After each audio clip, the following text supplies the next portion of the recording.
अशोका रसिया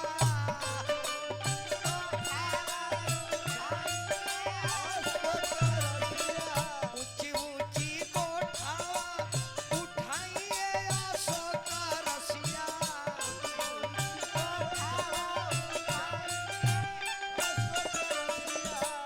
अरिया वरिया लाई फूला के नावा आई सिया राम के भजो हे गोपाल करी हा वही फूलावारिया में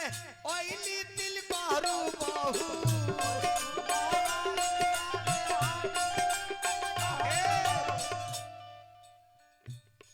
लड़की वाला का महतारी के लोग गाड़ी देला हाँ समझी ने बाड़ी नु जहाँ बारात जाई वही फूलावारिया में ओइली सब दिनिया फुहरो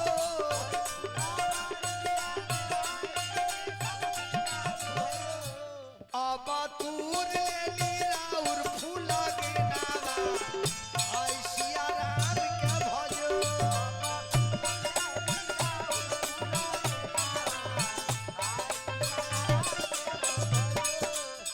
धावाला धूपाला कोइनी दुल्हा के पापा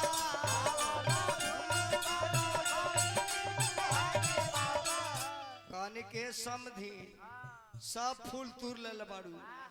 अब हम तूर बतारो फूला के नावा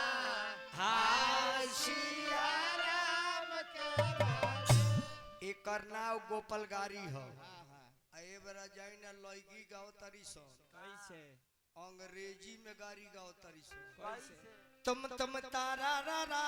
समधी मार दिया छारा रा रा तुम तारा रा रा अशोक पहुना मार दिया छारा रा रा आज गरियाब छोड़े ना गरियाब छोड़े ना कांच का शैली कांचे के खूंटा ठोके बासे के आज ठोक दे इनकमिंग रही आउट गोइने बन हो जाए और ही गरिया है अशोक पहुना के गरिया है अब हईसन दिन मिली हो भगना के तिलक गावे वाला मामा अगारी सुने वाला पहुना सुनिले अशोक के बहिना 3 साड़ी पहिरली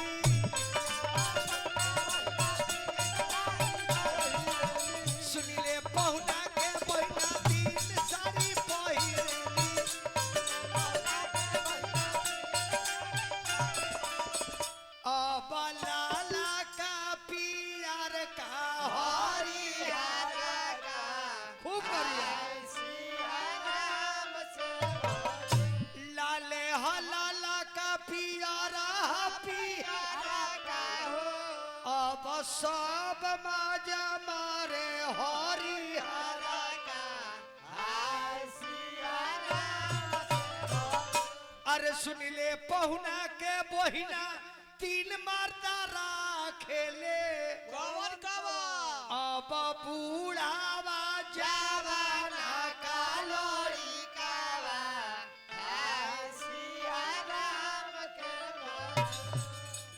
अरे बूढ़े ह बूढ़ावा अलई के हलई कावा हो अब सब मजा मारे ला जवाना का खूब मोबाइल में रिकॉर्ड करी खूब करिए ठीक है भाई तनी और बढ़ाओ ना केने कहले साउंड वाला जी रे मर्दाइबा कि ना अशोक जी के छोट भाई वहां के नाम का छोटका पहुना के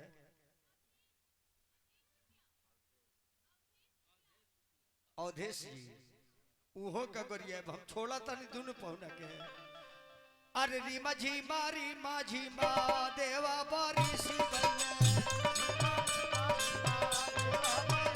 अब आया गाना में लागी कोई काई रे मना धीरे रे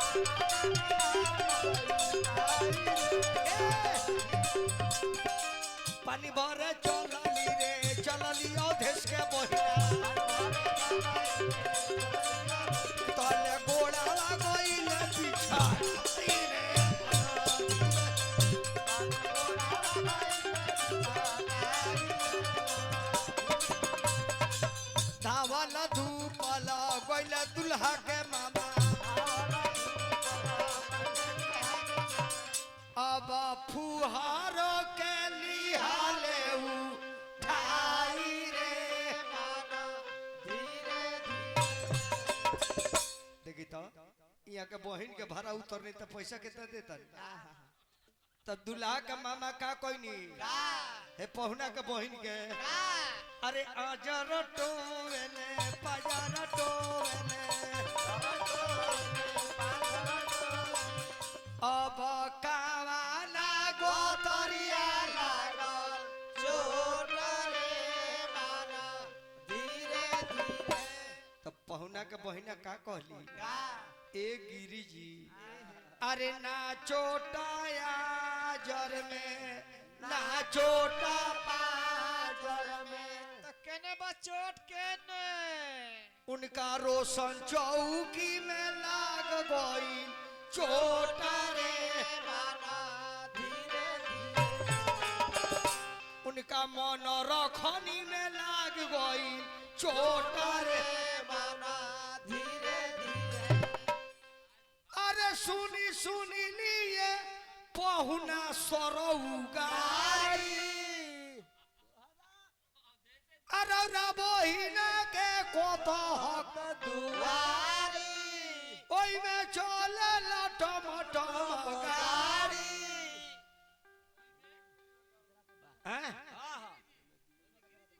ओई पर गिरी जी भइले सवारी ओई में हम खाए पूरी तरकारी ओई में हजमू बनावेले दाढ़ी ओई में पासी भाई छेवेले तारी ओई में जादो जी चरावेले पहाड़ी अनेक प्रकार से माता बहन गावेली अब बड़ा नीमन लागेला ई गरिया मिले के बाद बड़ी भगवान का पार कृपा होला ओकरे दुआर पे ई गाड़ी होला होला आ यही में जन माता या दादी बड़ी उ लोग का गावेला अरे जीवाना बैठेले सम दीजाना ए माइक वाला कहाँ बा माइक वाला जी आता ना मुअली के मार मारो बाइब तारा के तो अरे जीवाना बैठेले सम दीजाना का समधी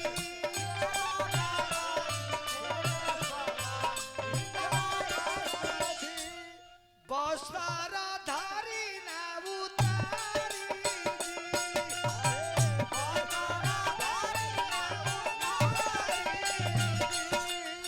सोने के थारी गंगा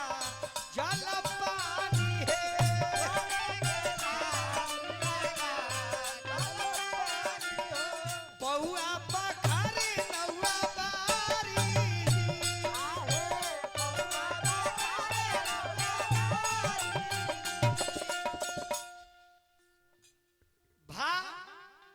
भतवा परोसन सब दिया सो का बाबा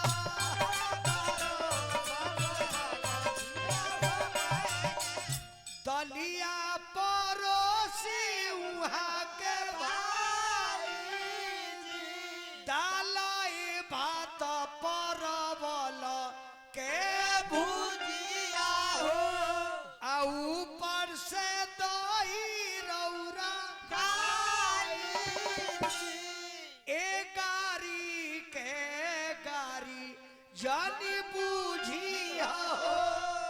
गारी हा प्रेम प्यारी यह देखी हमन के संस्कृति है आ तिल करुल तिलक जाके गइल हनु मिलल जुनल भइल प्रणाम पाती रुपया मिल ए बराई मिलल जुनल कहाँ कोनो गांव में होता जौन हमारा भगिना भइल कोई न कहू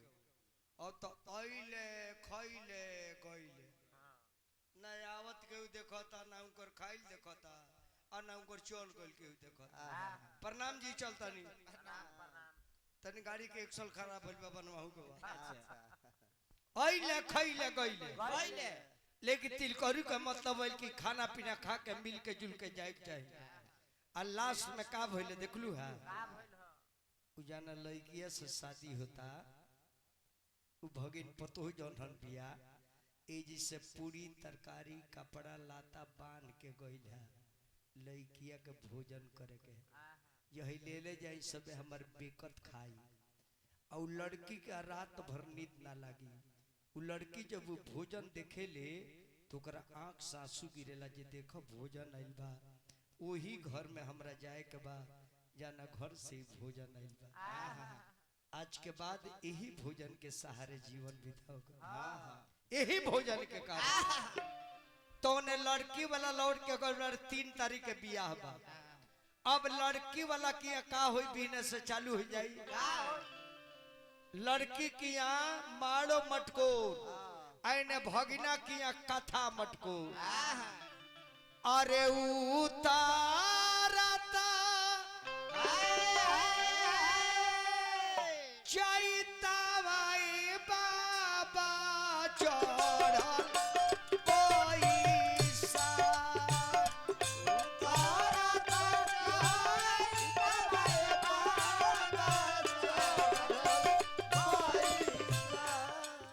बना पैसी कटी है बाबा हरिहरा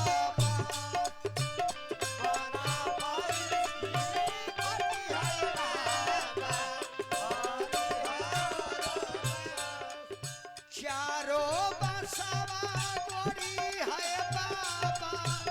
चारू चारू को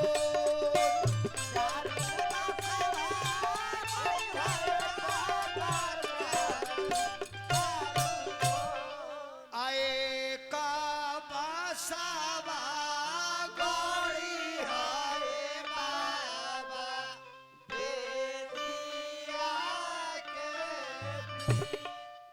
लड़की खाती आंगन में मारू छवाला आज जितना दूर में मारू छवल जाला उ जमीनिया लड़किया के हाथ से नापवाल जाला आज जितने दूर लड़की नाप दी उतने दूर में मारू यही से उतना दूर के जमीन दुल्हा के पापा के हो जाला यही से दुल्हा के पापा आंगन में जाए लेके जी कन्यादान देवे के पहले इ लड़की जमीन नपले बिया एक बाद रहुआ कन्यादान दिले बनी तो एक नाम से संपत्ति बा ये आंगन के जमीन हमार भइल पतो जब हमार हो गए तो जमीन हमार ना भइल हाँ जी ते जमीन के हमरा के कीमत दी या तब भोजन करे आए मारो के बांस खोल के रहुआ के बंधन से छुटकारा करे वाह वाह तो वही चीज बढ़िया संधि बसे को लगे ती जौन देव को बताओ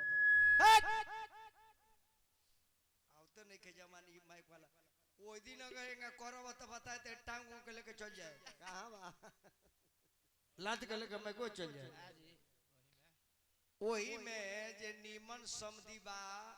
उ जाके कहले चली महाराज खा लेता नहीं आ जौन बुझाई तौन देत रहे रुपया पैसा का प्रेम बहुत बा पतो नीमन मिल गई तो धन का हो आ वही में जे तनी बावे वही में छरिया अच्छा वो कहले कि बंधन नहीं खोलेगा काहे नहीं खोलेगा बंधन के खोलाई में पाड़ा लेगा पाड़ा एक बोका नहीं लेगा देखो बोके दे दो सोम दो के बोबिया देला माड़ो में जाके चुपचाप खा ले बकवा पहुना अना तुम गोनोई बन को के माड़ो में आए आ जहाँ रुआ ठोना नहीं तो कहो जे को गोद है दे दलू ये समय से जगह के ड्यूटी भेज दी ना जब देखो तब घर में राशन है ना अब बराबर तसली चूल्हे पर माड़ो में हम जाए ना हम छोड़े चेला को हम चले आ तनको जी सुख गई नहीं तरहुआ के बांसवा उखाड़ के अच्छा जान जाए ओ जी मड़ौआ काहे के हल हल त मालूम बा काहे के उ काहे के माड़ो के बांस हले लई जन बनी काहे के लड़की नैहर में जन्म ले ले तब बांस के जगह कोपड़ निकलेला उ कोपड़ हो अब एबरा उ पकठा गइल बा तैयारी बा अब लड़की वाला उखाड़ के आ लइका वाला में धास दे जब जिंदगी पर भोगत रही हमरा के धासी लो तो भाग चले रउआ धसवा ले बोजी हम चुपचाप खाए बा भाग जा बुझी से बोजी धसिया रउआ जाके धास बहुत रहे का पलान घसिया सब से